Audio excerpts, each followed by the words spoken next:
আসসালামু আলাইকুম। আপনারা সবাই কেমন আছেন? আমি আজকে লইট্টা শুটকি দিয়ে লতি দিয়ে রান্না করব। আমার লইট্টা শুটকির লতি দিয়ে রান্না করতে যা যা উপকরণ লাগছে, আমার এখানে একটা রসুনের কোয়া লাগছে, আর 5-6টা পেঁয়াজ লাগছে, কাঁচামরিচ,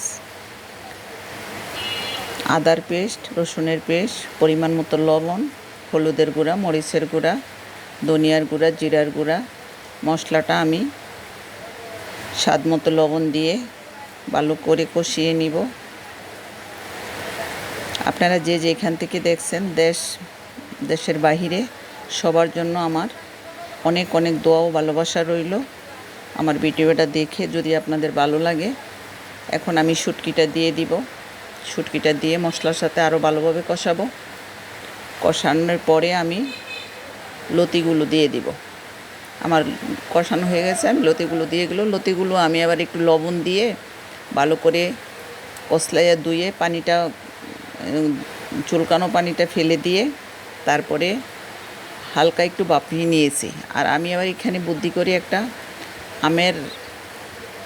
একটা আটি আর একটা আমের সিল দিয়ে দিয়েছি। আর আমার এখানে আমি একটু এক কোয়া দিব, লেবুর রস দিব। তো আমি পরিমাণ মতো পানি দিয়ে দিলাম। আমি একটু শুকনা রাখবো, তাই আমি পরিমাণ মতো পানি দিয়ে এখন ঢেকে দিব। লেবুর রস দিয়ে দিলাম। আমার ভিডিওটা যদি আপনাদের ভালো লাগে, তাইলে একটা কমেন্ট করে, লাইক করে, শেয়ার করে অন্যকে দেখানোর সুযোগ করে দিবেন। এই যে আমার লতি হয়ে আসছে। আল্লাহ হাফেজ।